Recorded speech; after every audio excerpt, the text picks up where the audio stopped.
Hello everyone, and welcome back to Transcendent Philosophy. This is Seth here, and today we're going over episode 3 of John Vervaeke's series, After Socrates. This is After Socrates Simplified, where we try to condense Vervaeke's lectures into its essential key points, and we try to make it easier to learn through visual aids and such. So I'm going to be trying to go through these a little bit quickly to save you some time. This episode is called Dialectic into Dialogos, and as you can see here, we've got a lot of topics to cover. The key points that we will be going over today are reverse engineering the dialectic, outcomes of the dialectic, types of knowing, ancient Greek types of knowing, the iceberg of knowledge, propositional knowledge, procedural knowledge, perspectival knowledge, participatory knowledge, epistemic foundations, aporia, dialectic into aporia into non-propositional knowledge, the nested nature of knowledge, nested transframing, ratio religio, the impotence of propositional knowledge, dialectic into non-propositional into ratio religio, and transjectivity. Reverse engineering the dialectic. The dialectic is simultaneously the most central philosophic concept and also simultaneously the least well-defined. We know what dialectic was supposed to accomplish based on the historical records, so perhaps we can work backwards from the outputs, right? So if we're trying to reverse engineer a machine, we might be able to look at what it's supposed to output and then try to work backwards to see how we can build that output. And that is Vervaeke's proposed method for understanding the dialectic. So what are these supposed outcomes of the dialectic? They are, number 1, the realization of non-propositional knowledge. Number 2, the cultivation of wisdom and virtue. Number 3, fundamental transformation or transframing. Number 4, enhancement of connectedness or ratio religio. What are these types of knowing? We've got propositional, procedural, perspectival, and participatory. And the Greeks had their own versions of these types of knowledge. One was called the episteme. That was the propositional, and it related to facts. The other was techne, which is procedural, which is related to skills. Or noesis, which is perspectival, which is related to noticing. Or gnosis, which is participatory, which is transformative awareness. Now here we have the iceberg of knowledge. At the top of this iceberg, we can see a little peak that pops out of the water, and we're calling that propositional knowledge. And then everything under the surface that's hidden under the water, we're calling non-propositional knowledge. And so among these 4 types of knowledge, the first is at the top, the other 3 are under the surface. And in order, we have procedural, perspectival, and participatory in that deeper layer of the iceberg. Propositional knowledge is based on semantic memory.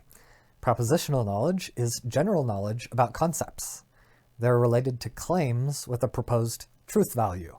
This could be things like facts or definitions. Procedural knowledge is based on procedural memory. Procedural knowledge is based on things like skills, which might include logical skills. Examples: riding a bike, playing a musical instrument, cooking a recipe. Perspectival knowing is based on episodic memory. Perspectival knowing is knowing which skills are needed in a certain perspective. It's salience landscaping, which is knowing what sticks out or what should stick out.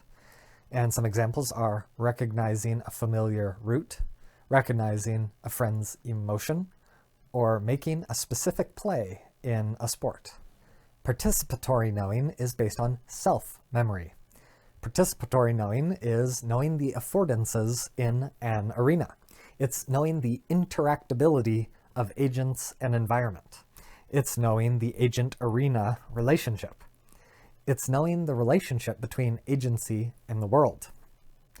An agent is something that is able to determine the consequences of its behavior and alter its behavior in order to change the consequences and bring about the consequences it wants.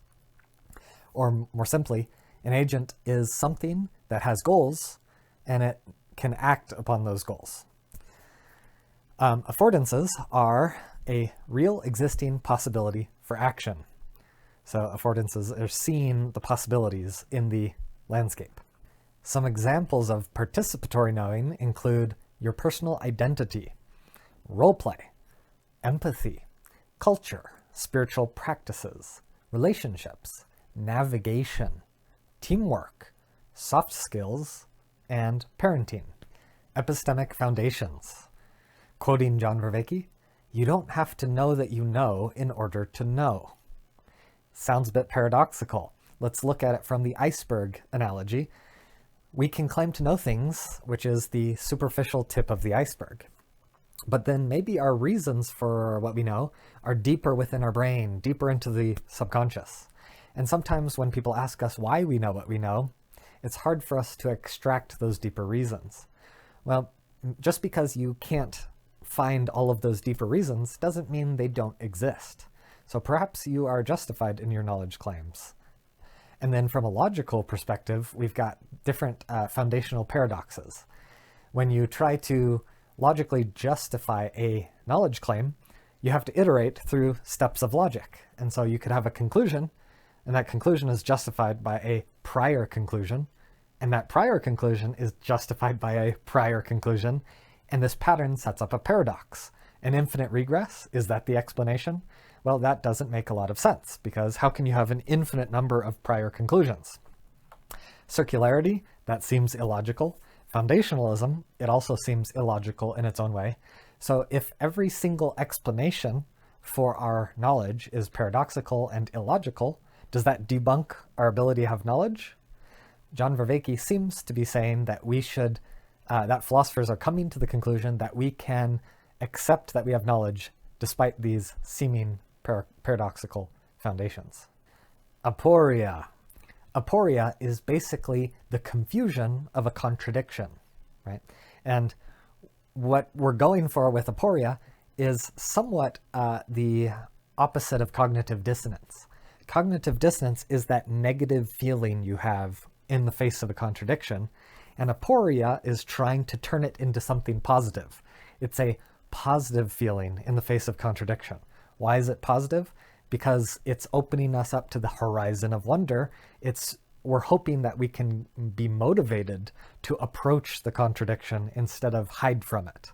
Because by approaching the contradiction, maybe we can figure it out and learn something new. Dialectic into aporia into non-propositional knowledge. This is supposed to be central to the development of wisdom and virtue. So this is important. We've got a flow of dialectic here. Based on the yin-yang analogy, we've got the propositional thesis, we've got the non-propositional thesis, right? Two different types of knowledge. And what happens? Aporia, we've got this yin-yang of confusion, or the confusion of contradiction. There's a gap, or there's a disconnect, or a contradiction between the propositional and non-propositional, and then that moves us to the horizon of wonder. We're going to appreciate this contradiction. We're going to discover the border between the propositional and the non-propositional, try to figure it out.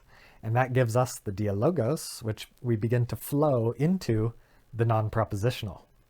The nested nature of knowledge. Vervaeke seems to be setting up a paradigm in which the participatory is the all-encompassing scope of knowledge, and all the other types of knowledge are nested inside this macroscopic participatory knowledge. Conversely, the propositional is the most superficial. It's the smallest scope within this paradigm. And so this is analogous to the iceberg model shown before, where propositional is at the top, the most superficial. You've got layers of depth leading down to participatory knowledge. So this here is my interpretation of nested transframing. In order to fix the superficial layer of knowledge, you must first go down the hierarchy, fix the deeper layers of knowledge, and then bring that wisdom back to the surface. So in terms of these nested layers of knowledge, if we have an issue with our propositional knowledge, we have to go dig down the layers. Maybe there's something at the procedural layer that can fix it. If not, maybe there's something at the perspectival layer that can fix it. Or sometimes we have to go all the way down to the participatory layer, and then maybe that can fix our paradox, and we take that wisdom back up the hierarchy to fix our knowledge claim. And that process is transframing. We're getting a transcendent perspective on the problem we're transcending through the levels. Ratio religio. Wisdom is based on ratio religio. What is this? Well, it's mostly non-propositional knowledge. It's the deeper layers that we have to appeal to get that wisdom. Okay, what is ratio? That's proper proportioning. It's ratios. What is religio? That's connecting and binding together. Loosely, ratio is based on rationality. And rationality, loosely, could be thought of as it's the logic that you have when you zoom in on the small details.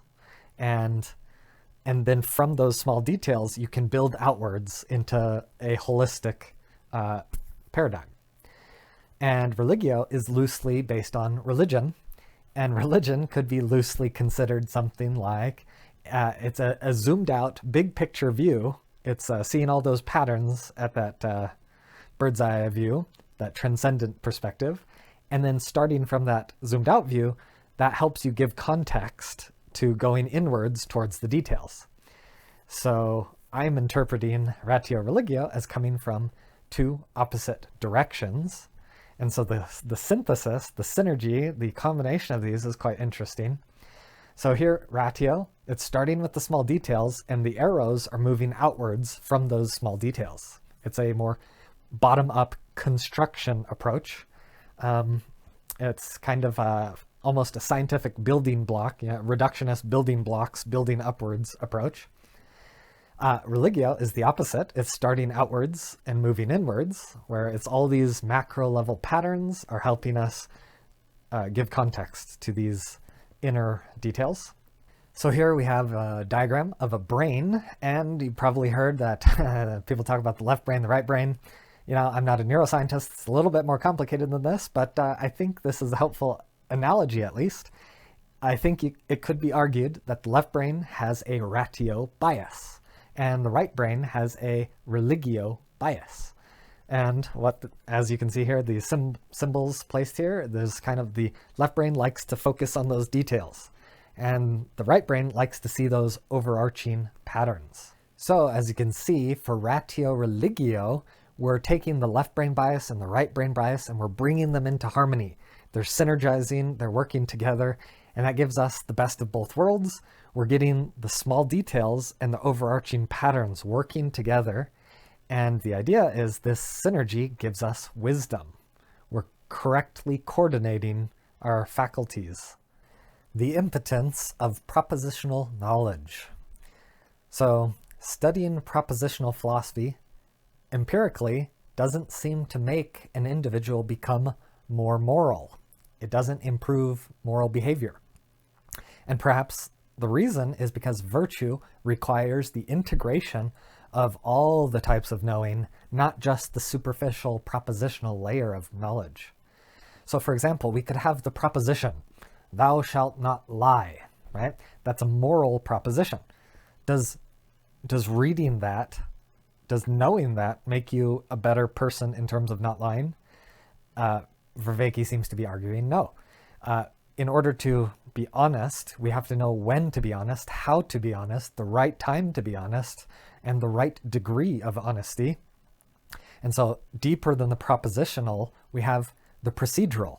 This is the skills of communication, right? To be honest, we need to employ the procedural. The perspectival, we need to detect the context, right? Some contexts require one type of honesty, another a different. And what about the participatory? It's our analysis of the relationships. What does this agent need? And how can I, as an agent, interact with this agent appropriately, right? With the right degree. So now to bring it all together, we've got the dialectic into the non-propositional into ratio religio. So at the beginning, we've got the thesis and antithesis, the propositional contradicting the non-propositional. That brings us into aporia. We're facing the contradiction, and then we discover that border, and we enter the horizon of wonder, and we begin to investigate. The dialogos brings us into flowing from propositional into the non-propositional as we explore this horizon of wonder. And that leads us down a journey into the belly of the beast. As we go down into the depths of knowledge, we move from propositional to procedural to perspectival down to participatory, and we find the gem of wisdom that we're lacking. We bring that back up to the surface, and that is how we integrate and harmonize our ratio and our religio, and that's bringing us the wisdom that we seek. And now for the final concept that Vervaeke teases for the next episode, we have transjectivity. And this is framed as being positioned between subjectivity and objectivity.